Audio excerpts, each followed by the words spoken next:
So we're ready to put together the stuffing for our turkey.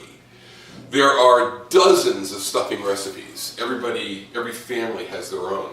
We're going to do a very simple herb stuffing today, and there's a lot of conjecture as to whether you're supposed to stuff a turkey or not because of the bacteria that's involved inside the turkey.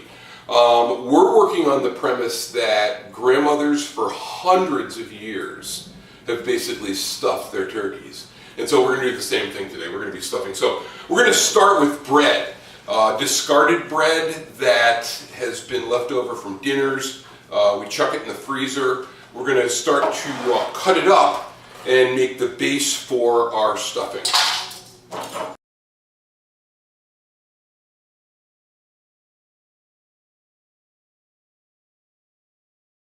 What we're going to do basically is put this aside, and we're now going to work on the ingredients, and we want to add some moisture to the stuffing because it's kind of dry. It's old bread that's been frozen and thawed out. It's kind of stale. So we're going to use celery, onion, apples, and cranberry to add some flavor and some moisture back into the stuffing, into the bread.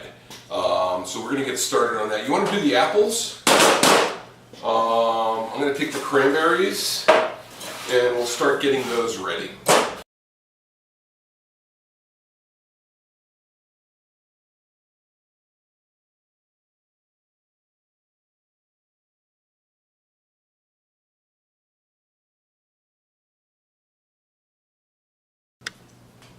Okay, we've chopped up all of the ingredients that we're going to add to the bread. So we've got our celery, Mike's got the apple, we're going to add onion, and we're using a really mild yellow onion, and then Mike's going to add the various herbs. What do we got first? Thyme, salt, rosemary, tarragon, parsley, and the cranberries. So we added about a teaspoon of thyme, rosemary, and tarragon, about a quarter of a teaspoon of salt, because we don't like salt, and then a cup of parsley, and a cup of fresh cranberries. And now we're going to put black pepper in the mix. Okay, that's good. And then you're going to dive in there with your hands and just mix that all up. That way I get to keep my hands clean.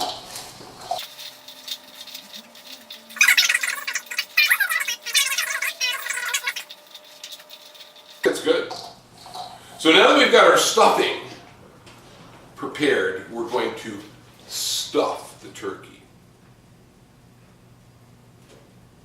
Okay, we're here to finish up the stuffing. We're going to be cutting a little more bread and making sure that we, have enough to do the turkey. Or I think I cut myself. Oh man, it's anybody got a Band-Aid out there? Wow. Mike, you're like, Listen, yeah, I'm trying to get it above the heart. I need a Band-Aid. Turn it in. Mike. Okay, now that we've made our stuffing and we've allowed it to sit a little bit so that all the stuff that was in there is kind of permeated through it, we're going to stuff the turkey. The first thing we're going to do is we're going to put gloves on. Again, I can't emphasize enough that when you're working with poultry, you want to be really careful. Everything you touch gets bacteria on your hands, and then when you go to pick up something or touch the table, you're spreading that bacteria. So we're going to use gloves when we stuff this turkey. Your grandmother didn't use gloves. They weren't worried that much in the old days for some reason. Okay, so I'm going to hold this open. Mike is just going to start cramming this stuffing that we've made down into there. Don't be afraid to just pack it right in there.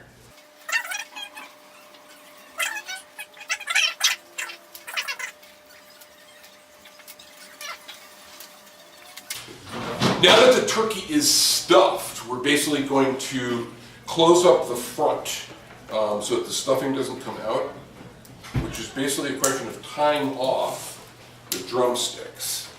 And again, I'm using gloves to do this because I do not want to spread bacteria. Okay, so we've got our turkey, and it's stuffed, and it's just about ready to go into the oven. The last step is that we want to put some butter on the skin to keep the skin nice and moist so it doesn't dry out too much. Okay, Mike's going to finish off the turkey by putting some butter all over the outside, which is going to help give us a nice, soft, crisp turkey skin. I've been really trying, baby, trying to hold back this feeling. The final step is to take the turkey. We're going to move it right onto the wire rack. Gives us a little air between the pan and the heat source so the bottom doesn't burn. So you want to pick that baby up, watch this back just to make sure all that stuff doesn't come out. Okay, and then this goes on like this. Look at it, 13 to 14 minutes per pound. So we're going to come back in about 3 hours and check this turkey out, okay? One of the key ingredients to Thanksgiving is mashed potatoes.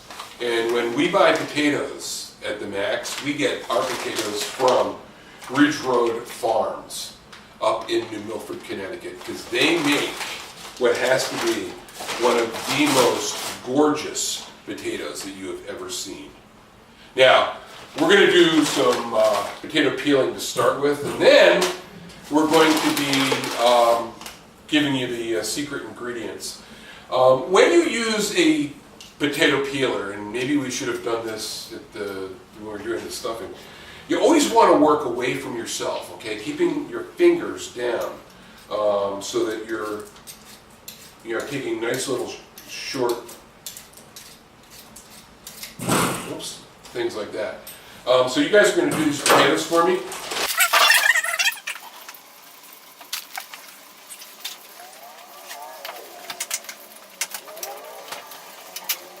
Okay, now that we've got the potatoes peeled, the next thing we're going to do is to cube them into 3/4 inch cubes so that we can get them cooked. Plug those back in.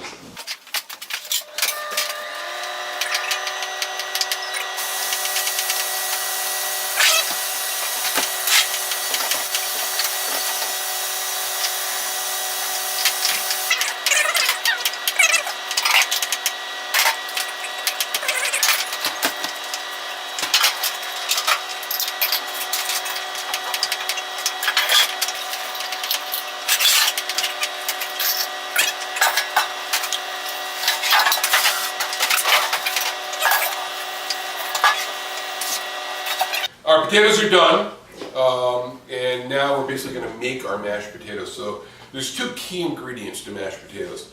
The first is milk and cream, the second, butter. So what we're going to do is, Mike's going to once again try to use the knife without cutting himself.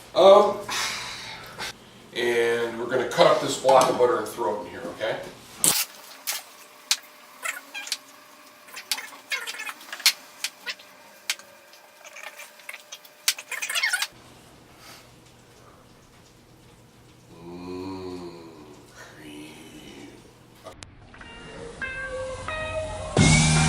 That's good.